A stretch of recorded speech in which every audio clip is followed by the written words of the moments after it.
Movie का start एक दूसरी दुनिया से होता है जहां मैजिस्टेरियम नामी एक पावरफुल चर्च वहां के लोगों के बिलीफ और टीचिंग्स को कंट्रोल करता है। उस दुनिया में लोगों की सोल्स उनकी बॉडी के अंदर नहीं बल्कि उनके एक एनिमल कंपेनियन के अंदर होती हैं, जिसे वो लोग डीमन कहते हैं। डीमन अपने सोल पार्टनर से बातें भी करता है। डीमन को हमेशा अपने मास्टर के आसपास ही रहना होता है वरना उस इंसान की डेथ हो सकती है। मगर वहाँ की विचेस के डीमंस बर्ड्स की तरह होते हैं जो उनकी बॉडी से दूर एक लंबा डिस्टेंस ट्रैवल कर सकते हैं। बहुत टाइम पहले मैजिस्टेरियम के स्कॉलर्स ने एलेथियोमीटर्स बनाए थे जिसके साइंस की मदद से इंसान अपना पास्ट या फ्यूचर देख सकता था। मगर फिर आहिस्ता आहिस्ता लोगों के सच बाहर आना शुरू हो गया। मैजिस्टेरियम ये बिल्कुल नहीं चाहता था कि लोगों के अंदर से उसका फेयर खत्म हो। उसने सब कंपसेस को डिस्ट्रॉय करवा दिया मगर फिर भी एक कंपस बच गया। सीन्स लायरा नामी एक बच्ची पे शिफ्ट होते हैं जिसके डीमन का नाम पेंटालाइमन है।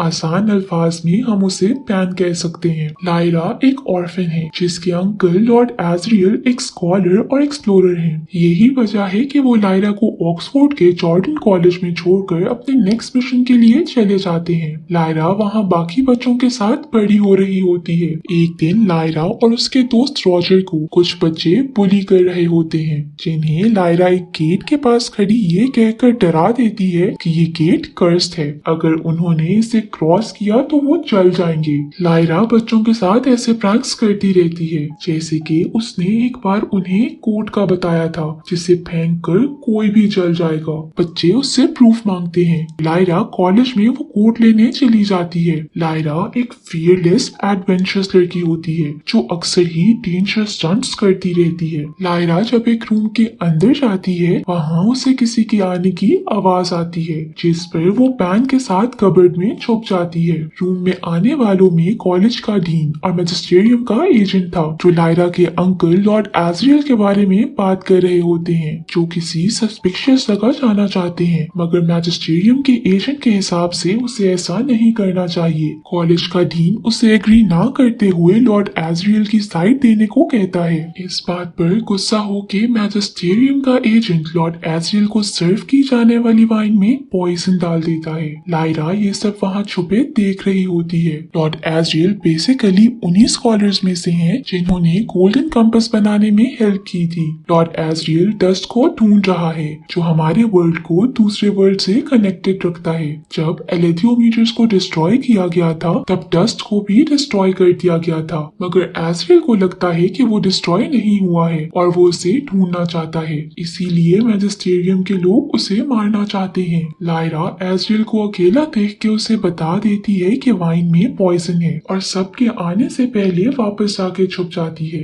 एजरियल सबको अपनी प्रेजेंटेशन दिखाता है जिसमें वो लोगों को ऐसे वर्ल्ड का बताता है जहाँ लोगों की सोल्स उनकी अपनी बॉडी के अंदर होती हैं और वो लोग किसी के भी डर के बगैर फ्रीली रह सकते हैं। मगर मैजिस्टेरियम के लोग उसका मजाक उड़ाते हैं और हेल्प करने से मना कर देते हैं क्योंकि ऐसा करने से उनका डर लोगों में से खत्म हो जाएगा। एजरियल उनकी कोई भी बात सुने बगैर कहता है कि वो नॉर्थ पोल में जाके उस वर्ल्ड को डिस्कवर करेगा। मीटिंग के बाद एजरियल लायरा पे गुस्सा होता है कि उसे उस रूम में ऐसे छुप के लोगों की बातें नहीं सुननी चाहिए थी। अब लायरा है तो उसी की नीस तो उसी की तरह फियरलेस भी है जो एजरियल से कहती है कि वो उसके साथ नॉर्थ पोल जाना चाहती है मगर एजरियल उसे मना करके डेंजर से दूर रखने के लिए वहीं छोड़ के चला जाता है। लायरा जब रॉजर के साथ खेल रही होती है तभी वो दोनों डिस्कस करते हैं कि कैसे ऑर्फन और पुअर बच्चे मिसप्लेस हो रहे हैं जैसे कोई किसी मकसद की वजह से इंटेंशनली कर रहा हो।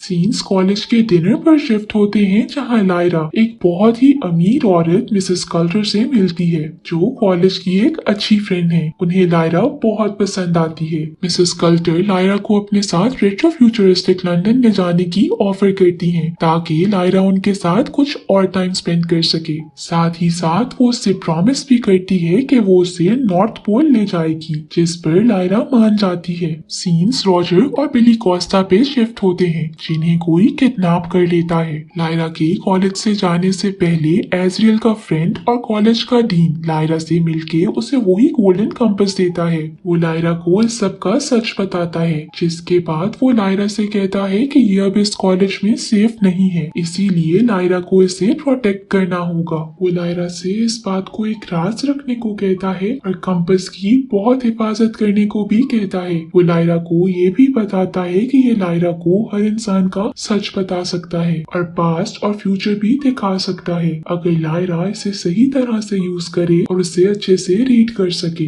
लंदन पहुंच के लायरा शुरू में तो बहुत एंजॉय करती है, मगर बहुत टाइम गुजरने के बाद भी उसे नॉर्थ पोल की तरफ नहीं ले जाया जाता। एक रात जब लायरा अपने रूम में कंपास को देख रही होती है तो वो कॉन्टिन्यूसली एक लेडी के सिंबल की तरफ पॉइंट कर रहा होता है, जैसे वो लायरा को वार्न कर रहा हो, मगर लायरा उसे समझ नहीं पाती। फिर एक दिन लायरा मिसेस कल्टर से डस्ट का जिक्र करती है, जिस पर मिसेस कल्टर क्यूरियस होकर उसे क्वेश्चनिंग शुरू कर देती है, मगर लायरा के कोई भी जवाब न देने पर वो रूड हो जाती है और उसका डीमन लायरा के डीमन को हर्ट भी करता है। लायरा गुस्सा होकर अपने रूम में चली जाती है। उसे एहसास होता है कि उसके साथ कुछ गलत होने वाला है, इसीलिए वो मिसेस कल्टर के सीक्रेट रूम में चली जाती है, जहाँ उस पे रिवील होता है कि जो बच्चों की किडनैपिंग हो रही थी वो एक गॉबलर्स आर्मी ग्रुप करवा रहा है और मिसेस कल्टर उसी का एक पार्ट है। मिसेस कल्टर लायरा को उस रूम से बाहर आते देख लेती है, जिसके बाद वो लायरा से गोल्डन कंपास भी चोरी करने की ट्राई करती है, मगर पैन गोल्डन कंपास को वहाँ से पकड़कर उड़ जाता है और लायरा भी उसके पीछे विंडो के थ्रू मिसेस कल्टर से बचते निकल जाती है। कॉबलर्स उन दोनों का पीछा करने की कोशिश करते हैं, मगर लायरा और पैन को बिली की मदर माँ कोस्टा बचा लेती है। माँ कोस्टा लायरा को इजिप्शियन किंग जॉन फा के पास ले जाती है, जिनकी शिप नॉर्थ की तरफ किडनैप बच्चों को ढूंढने के लिए जा रही है। लायरा उन पे ट्रस्ट करते हुए उन्हें गोल्डन कंपास दिखाती है, जिसे वहाँ पर एक स्कॉलर फादर कॉरम पहचान लेते हैं, जो उसे बताते हैं कि इसे पढ़ना बहुत मुश्किल है, या ये कहे कि नामुमकिन है। बहुत ही कम लोग इसे पढ़ पाते हैं, जिस पर लायरा कहती है कि वो उसे रीड करेगी। पहले तो लोग उसकी बात पे यकीन नहीं करते, मगर फिर कॉरम की इंस्ट्रक्शंस फॉलो करती लायरा उसे रीड करना शुरू हो जाती है, जिस पर उसे रॉजर और बाकी बच्चे नजर आते हैं। यहाँ मिसेस कल्टर एक स्पाई फ्लाई लायरा को ढूंढने भेज देती है, जो लायरा के पास पहुँच के उस पे और उसके डीमन पर अटैक कर देते हैं। लायरा उनसे बच ही रही होती है कि कॉरम भी वहाँ आ जाते हैं। वो दोनों एक फ्लाई को पकड़ लेते हैं, मगर दूसरी उनसे बच के निकल जाती है। कॉरम उसे बताता है कि इसे मिसेस कल्टर ने भेजा है और ये कोई आम फ्लाइज नहीं है, इनके वेनम से इंसान की मौत भी हो सकती है। रात को लायरा के पास विच क्वीन सेरेफिना आती है। लायरा गोल्डन कंपास को रीड करके विच को बताती है कि कॉरम उसका पुराना साथी था, जिस पर विच को यकीन हो जाता है कि वो सच में इसे रीड कर सकती है। जिसके बाद लायरा को विच की मदद से पता चलता है कि बच्चों को बोलवांगर नामी एक एक्सपेरिमेंट स्टेशन ले जाया गया है, जहाँ वो उन पे एक्सपेरिमेंट करके चेक करना चाहते हैं कि उनसे उनके डीमंस को अलग किया जा सकता है कि नहीं। शिप से उतर के लायरा लीज कॉस्बे नामी टेक्सन एरोनॉट से दोस्ती करती है, जो उसे लॉरिक नामी आर्मर्ड बेयर के पास ले जाता है। लायरा को आइस बेयर्स बहुत पसंद होते हैं, मगर उस बेयर को ऐसे लोगों का सर्वेंट बना देख वो बहुत डिसअपॉइंट होती है, जिस पर बेयर उसे बताता है कि इन लोगों ने उसे ट्रिक करके उसे उसका आर्मर ले लिया था, जिसके बाद रागनर नामी बेयर ने उसे हरा के उसका किंगडम और थ्रोन भी ले लिया और बेयर अपने आर्मर के बगैर कुछ भी नहीं है। ये सुनकर लायरा को बहुत बुरा लगता है और वो गोल्डन कंपास का यूज करके पता चला लेती है कि बेयर का आर्मर कहाँ पे है। लायरा के बताने पर बेयर फौरन अपना आर्मर रेस्क्यू करता है, जिसके बाद वो लायरा का शुक्रिया अदा करता है, मगर बेयर को वहाँ के लोग वापस अपना सर्वेंट बनाने के लिए पकड़ने आते हैं, जिस पर शिप के सब लोग आकर लायरा को और इस बेयर को रेस्क्यू किए अपने साथ ले जाते हैं। बेयर लायरा से वादा करता है कि वो मरते दम तक अब लायरा को सर्व करेगा। अब शिप पे ली और लॉरिक भी उनके साथ आगे सफर पर निकल जाते हैं। दूसरी तरफ हम पे रिवील होता है कि बोलवांगर बनाने वाले और कॉबलर्स को सपोर्ट करने वाले और कोई नहीं बल्कि मैजिस्टेरियम है। टेस्ट डे के दौरान लायरा कंपास की मदद से बच्चों का पता लगाती है जो बर्फ के बीच एक जगह पे पॉइंट करता है। लायरा लॉरिक के साथ वहाँ के लिए निकल जाती है। लॉरिक रात ठंडी हवाओं में लायरा को लिए खाली बिल्डिंग में पहुँचता है जहाँ लायरा को बिली मिलता है जो कि अपने डीमन से दूर होने की वजह से बहुत बुरे हाल में होता है। लायरा उसे अपने साथ लिए वापस आ जाती है। लायरा बिली को उसकी मदर माँ कोस्टा से मिलवा देती है मगर तभी उन पे सेमोइड्स अटैक कर देते हैं जो उसी फाइट के दौरान लायरा को किडनैप करके बेयर किंग रागनर के पास ले जाते हैं। लायरा वहाँ रागनर को ट्रिक करती है जैसा कि वो जानती है कि बेयर्स के डीमंस नहीं होते हैं। वो जान के रागनर को कहती है कि वो लॉरिक की डीमन है। ये सुनकर रागनर गुस्से में आ जाता है कि आज तक किसी भी बेयर का डीमन नहीं बना तो लॉरिक का कैसे बन गया। लायरा रागनर से कहती है कि उसे रागनर का डीमन बनना है जिसके लिए वो रागनर को मैनिपुलेट करके लॉरिक से फाइट पर मजबूर कर देती है। उतनी देर में लॉरिक भी लायरा को ढूंढते वहाँ पहुँच जाता है। लायरा लॉरिक को सब बता देती है जिस पर लॉरिक बहुत खुश होता है क्योंकि उसे तो इस फाइट का मौका चाहिए था ताकि वो अपना किंगडम वापस हासिल कर सके। अब स्टार्ट होता है मूवी का सबसे अच्छा सीन। दो बेयर्स में इंटेंस फाइट होती है। दोनों ही एक दूसरे को अच्छा कंपटीशन देते हैं लेकिन अब तो मूवी एंड होने वाली है तो जीत तो अच्छाई और हीरो की होगी जिस पर लॉरिक रागनर को हराते हुए अपना थ्रोन वापस हासिल कर लेता है। जिसके बाद वो लायरा को लेके नॉर्थ पोल के लिए निकल जाता है जहाँ रास्ते में एक ब्रिज आ जाता है जो उन दोनों का वेट नहीं उठा सकता जिस पे वो पहले लायरा को भेजता है मगर लायरा के आगे बढ़ते ही ब्रिज टूट जाता है जिस पर लॉरिक लायरा को वहीं रुकने का बोलकर इजिप्शियंस और बेयर्स को लेने चला जाता है मगर लायरा रुकने के बजाय अकेले ही एक्सपेरिमेंटल स्टेशन पहुंच जाती है जहां लोग उसका वेलकम करते हैं क्योंकि वो तो चाहते ही यही है कि उनके पास ज्यादा से ज्यादा बच्चे हों।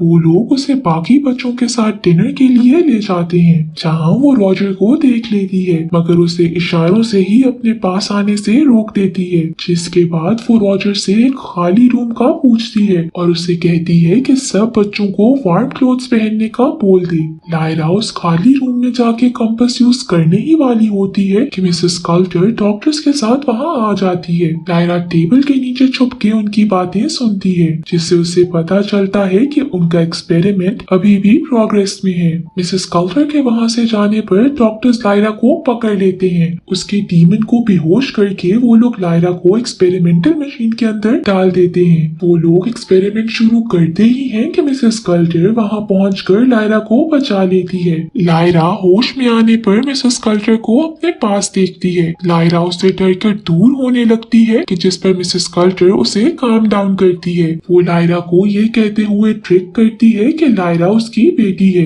जिसके बाद वो उससे गोल्डन कंपास मांगती है मगर लायरा उसकी ट्रिक समझ जाती है और वो गोल्डन कंपास की जगह उसे वो बॉक्स दे देती है जिसमें गौरव ने फ्लाई को बंद किया था। बॉक्स खुलने पर वो फ्लाई मिसेस कल्टर पे अटैक कर देती है जिसका फायदा उठा के लायरा वहाँ से भाग निकलती है। लायरा मशीन रूम में जाती है जहाँ वो उस मशीन को डिस्ट्रॉय करके सब बच्चों को लिए बिल्डिंग से बाहर आ जाती है मगर मसला यहाँ खत्म नहीं होता है। बाहर आने पर सेमोइड्स उन्हें रोक लेते हैं जिससे उन बच्चों को बचाने के लिए इजिप्शियंस और बेयर्स पहुंच जाते हैं।